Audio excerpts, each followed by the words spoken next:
Hey World Literature class. I hope you guys enjoyed either watching that performance of Romeo and Juliet or reading the graphic novel that I provided for you. This is one of Shakespeare's most classic plays and one that we usually talk about in school, and with a lot of good reason. But unfortunately, a lot of people tend to think of this play um, in very kind of shallow terms. Oh, it's a fun love story and it's a tragedy. But I think there's a lot more to unpack there, and I don't want you to just leave studying Romeo and Juliet in school thinking that all there is to it is just a fun little tragic love story. I think there's a lot of deep stuff going on that Shakespeare is delving into, and I think it's a lot bigger than a lot of people give it credit for. So we're going to talk today about two major interpretations of Romeo and Juliet and what those two interpretations might suggest about the overall message and theme of the play. And we're going to look at some of the evidence that's presented for each of those. And then when we get to the end, I'm going to ask you guys to decide, what do you think this play is really about?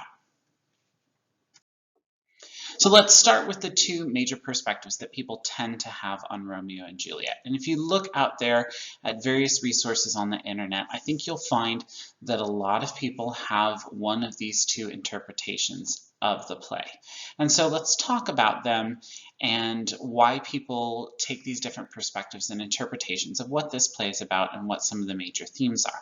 So the big question is really, is this a play about true love, or is it a play about tragic infatuation?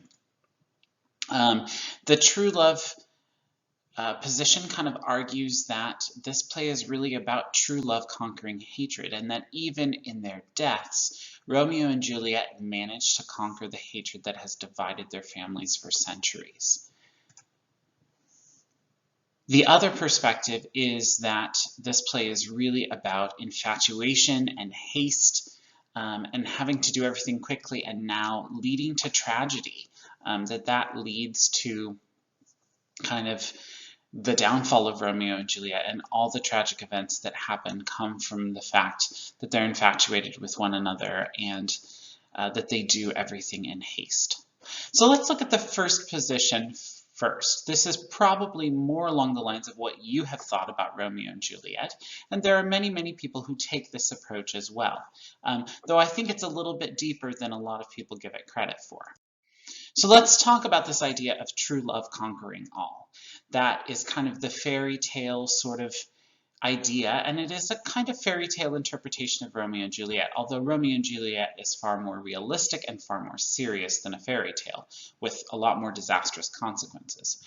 One of the big ideas that people pull into the argument about true love conquering all in Romeo and Juliet is that Romeo and Juliet find their true identities in love, that their parents' hatred, the hatred in which their families have lived, has kept them from being their true selves.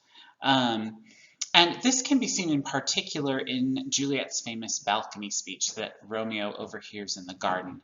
She's kind of just, processing out loud everything that she feels about Romeo, and the fact that she's in love with Romeo, but Romeo is from the rival family. So there's the Capulets, which is Juliet's family, and the Montagues, which is Romeo's family, and they have been feuding for hundreds of years. It's a long-standing feud, and she falls in love with Romeo before she even knows that he's from the Montague household. And so she's processing all this and thinking about this, and there's that famous line where she says, "What's in a name?" Right? A rose by any other name would smell just as sweet, right? Even if we called a rose something else, it would still be a rose. And in this speech, she's kind of suggesting that both she and Romeo are not really defined by their family names. Their true identity is the fact that they love one another. And that transcends the hatred that their families have bore one another for centuries. In the act of love, their true selves emerge, and it is bigger and stronger than their family's hatred. And And she says both to Romeo, right? She says, Romeo, doff thy name, right? And take all myself. Or if you're not going to get rid of your name, take all of me and I'll no longer be a Capulet, right? And so she's kind of saying, we've lost our identities. Even if we called ourselves by different names, we would still be our true selves in love, right? The names do not bind us, they do not confine us. This is echoed by another character, Mercutio, who is one of Romeo's friends.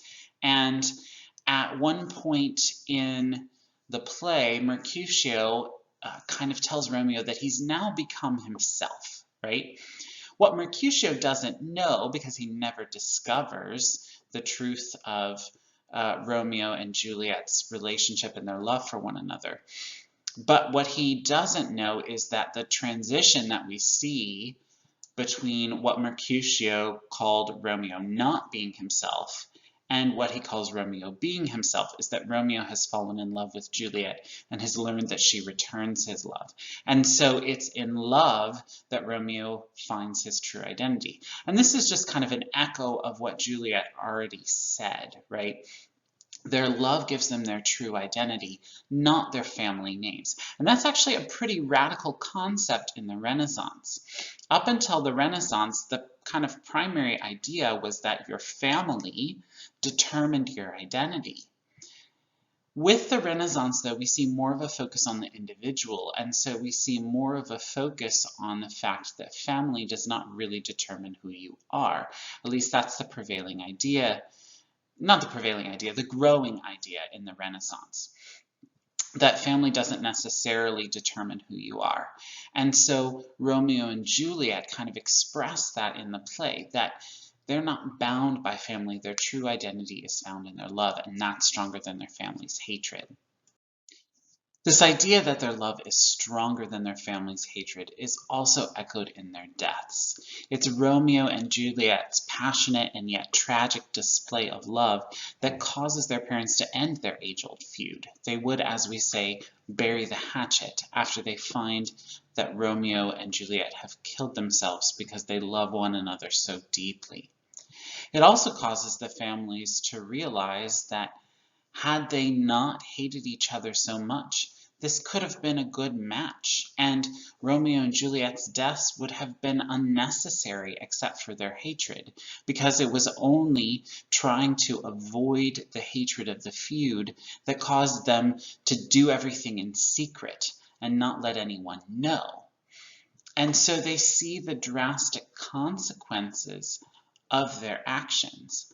But in that, Montague and Capulet reconcile, and the feud is ended. And so there's this idea that it is their love that ends the hatred of the family feud. And we see this in a couple places, especially at the beginning and at the end of the play.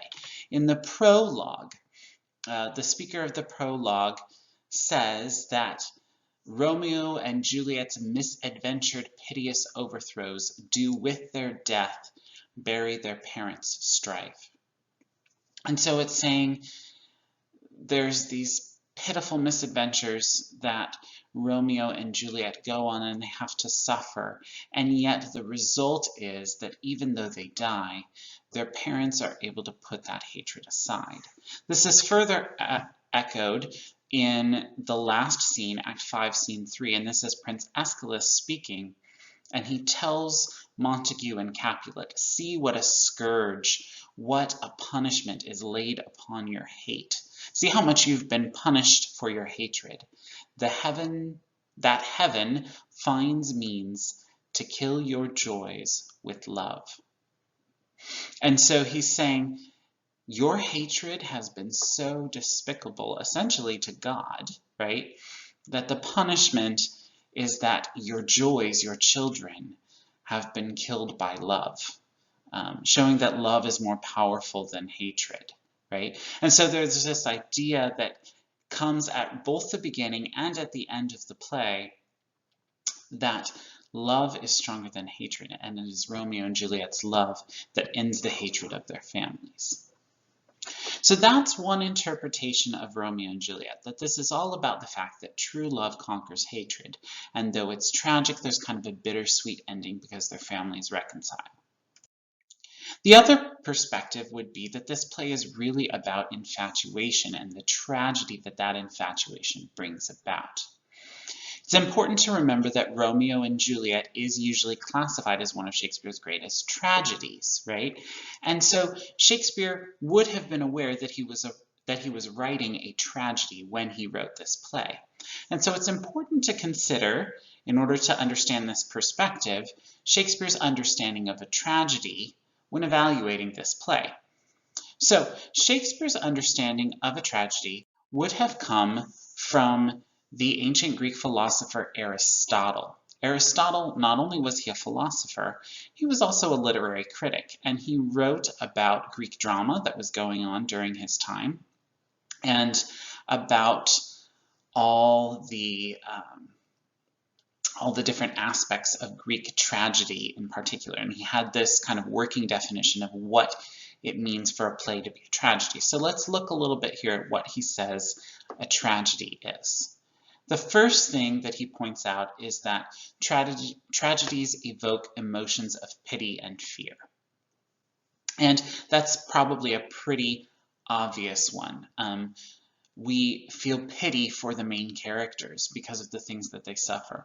We also feel a little bit of fear that those same things could happen to us, right? And it serves as a little bit of a warning. That's part of what Aristotle sees as the function of tragedy, is to warn us away from some of the same mistakes that the heroes make. The other major element of a tragedy in Aristotle's definition is that the tragic hero experiences a dramatic downfall, right? The tragic hero is kind of on top of the world and then everything falls apart and it's just this terrible situation. There are a number of steps to this downfall. The first thing to note is that Aristotle believes that the tragic hero should be a complex, realistic individual. The tragic hero shouldn't be someone that's all good or all bad, because we can't really identify with those people very well. It's great if somebody's all good and they have no flaws and no problems, but that's not our own experience in life. We're not all good, and so we have trouble identifying with that. But we also know we're not all bad. We know we've done good things, and that generally we seek to be good people. And so we can't really identify with all bad people either. So Aristotle says that the hero should be complex and realistic, meaning that they're a good person, but they do have some tragic flaws.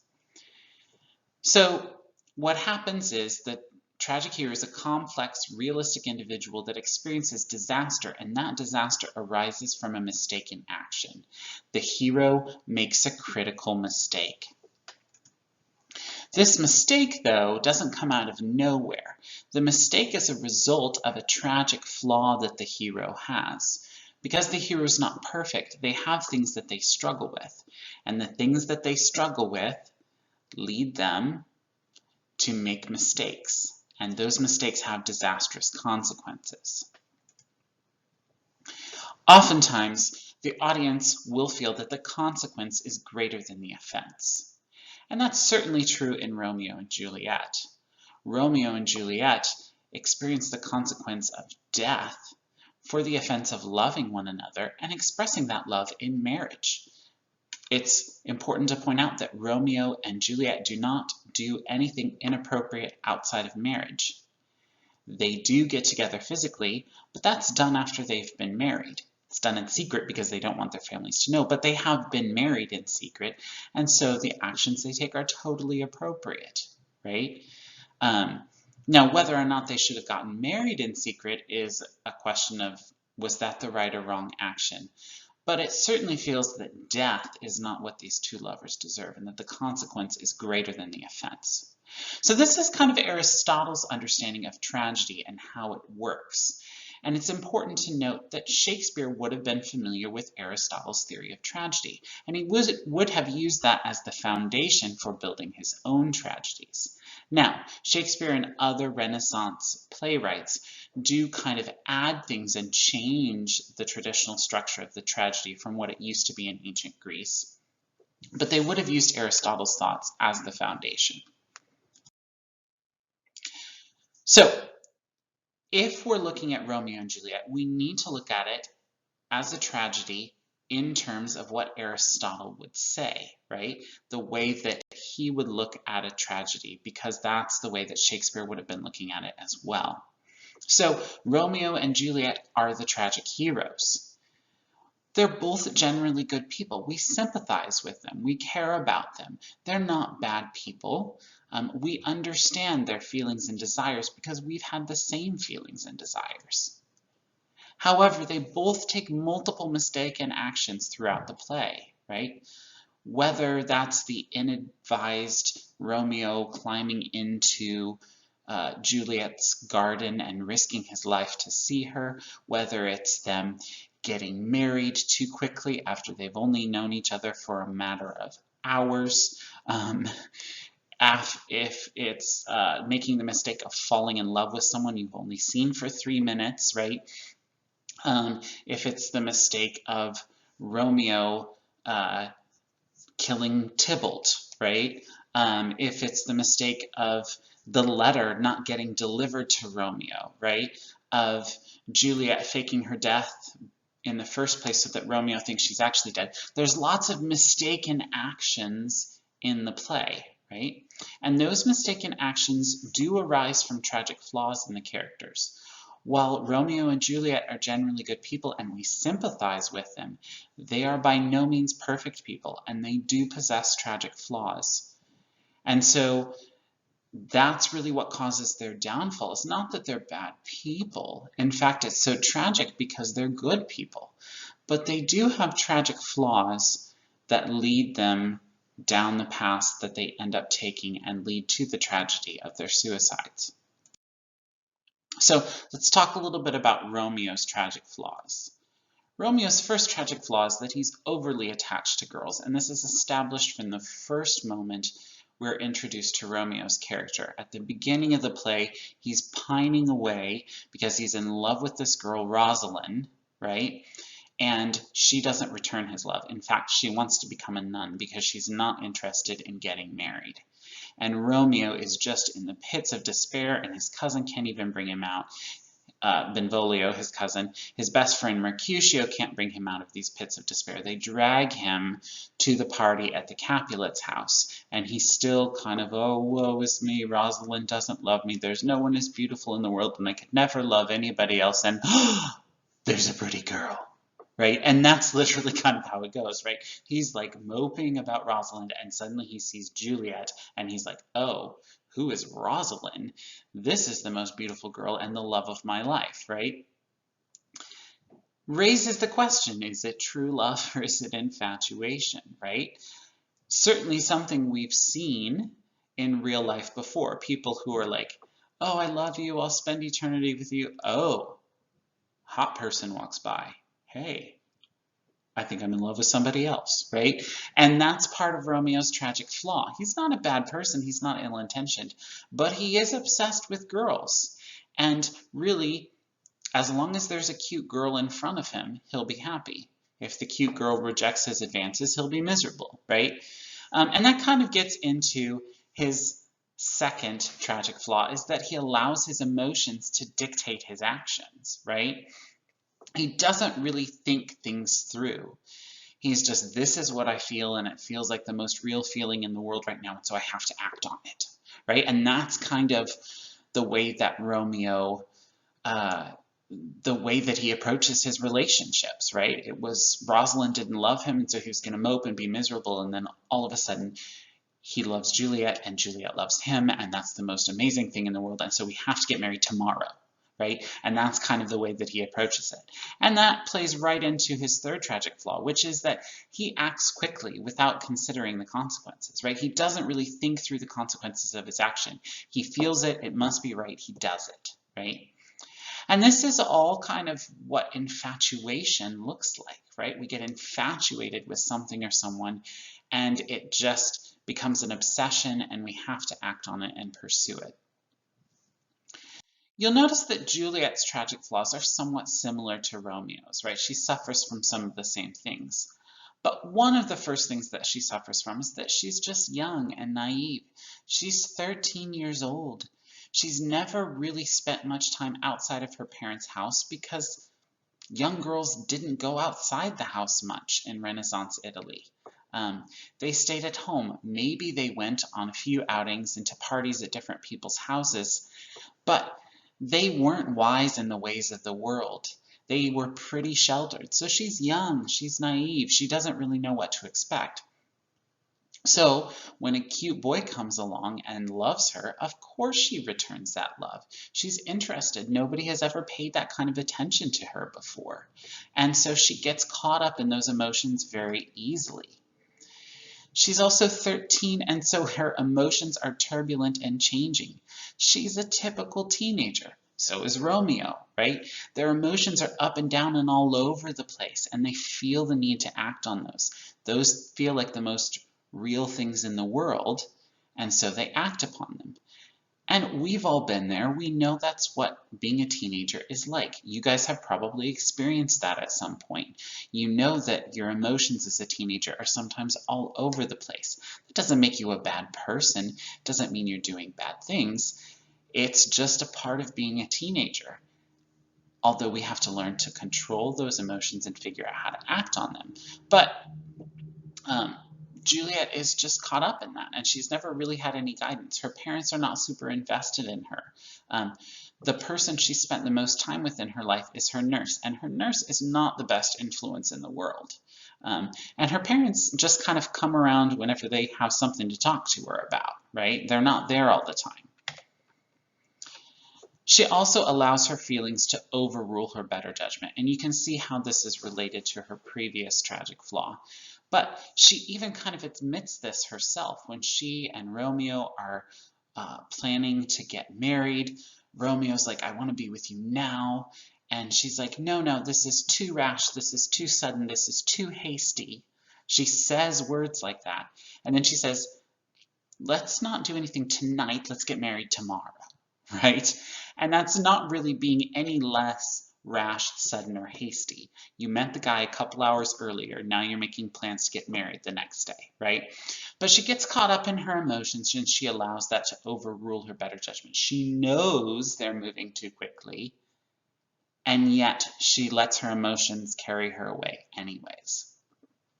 So hopefully you can see that Romeo and Juliet kind of follows the typical structure of a tragedy, right? We've got two good people who are likable, who we can identify with. We know their situations. We know what it's like to be those kind of people. And yet they have tragic flaws, and they indulge those tragic flaws, and they make mistakes, and it leads to disastrous consequences. In the end, it's about a lesson to be learned, right? As Aristotle would say, there is something to be taken away from the play, right? And so if we see Romeo and Juliet about the tragedy of infatuation, because it is a tragedy, we need to learn how to control our own emotions, right? To not get too carried away. Not that we can't have those emotions, but not to let them carry us away so that we get too infatuated and it leads us to disastrous consequences. Certainly, our consequences in real life probably would not be as disastrous as Romeo and Juliet's. But we have all known people that because they've let their emotions carry them away, they've gotten themselves into a lot of trouble, right? And so we can understand that and we can learn from that. So, those are kind of the two main perspectives on Romeo and Juliet. And I want you guys to think about, what do you think? What do you think this play is about?